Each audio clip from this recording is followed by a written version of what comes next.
আসসালামু আলাইকুম। আজারি ফেসাল আপনাকে স্বাগত। ফেসবুকে দেখলাম বাংলাদেশের ভারী বৃষ্টিতে ঢাকা শহর তলিয়ে গেছে, রাস্তাঘাটে পানিতে একাকার, গাড়ি ঘোড়া চলতে পারতেছে না, সাধারণ মানুষ চলতে পারতেছে না। তো আমাদের কাজ হচ্ছে একটু পরে ফেসবুকে ঢুকে সরকারকে দায়ী করে দুটো পোস্ট দিব, দিয়ে বলবো খালাস আমি আমার দায়িত্ব পালন করে ফেলছি। আসলে আমাদের মাথা ভরা গু থাকলে যা হয় আর কি। তো এই যে দেখেন রাস্তাঘাটে যে পানি জমে, ড্রেনেজ সিস্টেমটা যে একদম অকেজু করে ফেলা হয়েছে, এর কারণটা কি? এর কারণটার জন্য কি খালি সরকার দায়ী নাকি আমরা যারা জনগণ আছি আমরাই দায়ী? দেখেন, আমরা যারা জনগণ আছি একটা চিপস খেয়ে টাস করে ফেলে দিচ্ছি রাস্তায়, মনে হচ্ছে যে আমার বাপের সম্পত্তি, রাস্তায় ফেলে দিচ্ছি।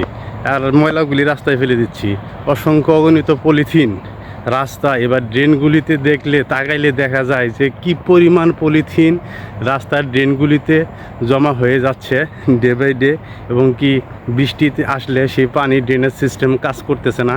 তো এর জন্য যে যারা আমরা জনগণ যারা আছি তারাই তো মূলত দায়ী। কারণ হচ্ছে যে আমরা তো আসলে সচেতন না।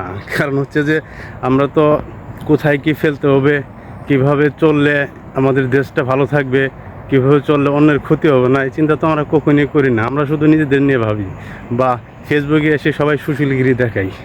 তো এই সুশীলগিরি দেখানো বা এই নিজেদের নিয়ে ভাবতে হতে আমাদের তো সব শেষ হয়ে যাচ্ছে, কিন্তু বিনিময়ে আমরা যেটা পাচ্ছি যে এলাও সেই কদু। তো মূলত যেটা বলতে চাচ্ছিলাম, যেমন আমি আছি দক্ষিণ কোরিয়াতে। তো এখানে যেটা হয় যে যেমন ময়লা ফেলানোর জন্য দেখেন যে আলাদা আলাদা সিস্টেম আছে। যেমন হচ্ছে যে আপনি খাদ্য ময়লা, তারপর প্লাস্টিক, পলিথিন যা আছে একসাথে ফেলতে পারবেন না। আপনার পলিথিন যেগুলো আছে এগুলি ময়লা আলাদা ফেলতে হবে, তারপর প্লাস্টিক এই জাতীয় ময়লাগুলি আলাদা ফেলতে হবে, এবং খাদ্য ময়লা যেগুলি আছে এগুলি আলাদা পলিথিনে ফেলতে হবে। এবং পলিথিনের কালারও আছে আলাদা আলাদা, এগুলো আবার গভর্নমেন্ট থেকে টাকা দিয়ে কিনে নিতে হবে। তারপর এইভাবে ময়লাগুলি ফেলতে হবে যাতে কোনো ধরনের এই ময়লাগুলি একসাথে একত্রিত না হয়। তো আমাদের দেশে তো এইভাবে সিস্টেম তো নাই, বরং ময়লাগুলি যে আমরা নির্দিষ্ট জায়গায় ফেলবো সেইটুক মুরুদও আমাদের নাই। যেখানে সেখানে পলিথিন ফেলতেছি, যেখানে সেখানে ময়লা ফেলতেছি, আমাদের যা মন চায় সেভাবে চলতেছি। তারপর ড্রেনেজ সিস্টেম বন্ধ হয়ে যাচ্ছে, বৃষ্টিতে পানি আটকা পড়ে যাচ্ছে।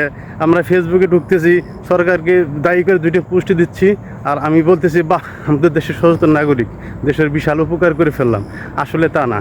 নিজেকে ভাবুন, নিজেকে প্রশ্ন করুন যে আপনি যখন চলেন ফিরেন বা আপনার জীবনযাত্রার ক্ষেত্রে আপনি আপনার ময়লাটুকু সচেতনভাবে সঠিকভাবে ফেলতেছেন কি না। শুধু ফেসবুকে পোস্ট দিয়ে সুশীলগিরি দেখানোর মধ্যেই আপনার দেশ উন্নত বা কিচ্ছু হবে না। আমাদের প্রত্যেকটি কিছু দায়িত্ব অবশ্যই আমাদের নিতে হবে। আমাদের ন্যূনতম একটা দায়িত্ব নিতে হবে যে আমার দ্বারা যাতে অন্যের ক্ষতি না হয়। কিন্তু আমরা তো সেটা চিন্তাই করতেছি না। আমরা ভাবতেছি না আমি কারো একটা ফেসবুকে পোস্ট দিয়ে দিলাম, বাস আমি আমার দায়িত্ব শেষ। আসলে এইভাবে দায়িত্ব শেষ হয় না। এইভাবে একটা দেশ কখনোই চেঞ্জ হবে না, কারো পক্ষেই সম্ভব না।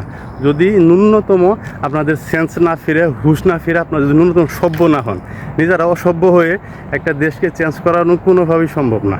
তো নিজেরা সভ্য হন, নিজেরা ভালো হন। রাস্তাঘাটে যেভাবে পলিথিন ফালানো দরকার, কোথায় কোন ময়লা ফালানো দরকার, কোথায় আবর্জনা ফালানো দরকার, কী কারণে ড্রেনগুলি বন্ধ হচ্ছে, এগুলি আপনার কারণে কতটুকু বন্ধ হচ্ছে, এটা একটু সেন্স করে আস্তে আস্তে ডেভেলপ করেন। গভর্নমেন্টের দায়িত্ব অবশ্যই আছে, গভর্নমেন্ট তার দায়িত্ব অবশ্যই পালন করবে।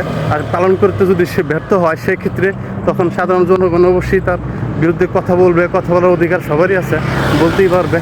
তো বলতে হবে, তো আর দেশ চেঞ্জ হবে না।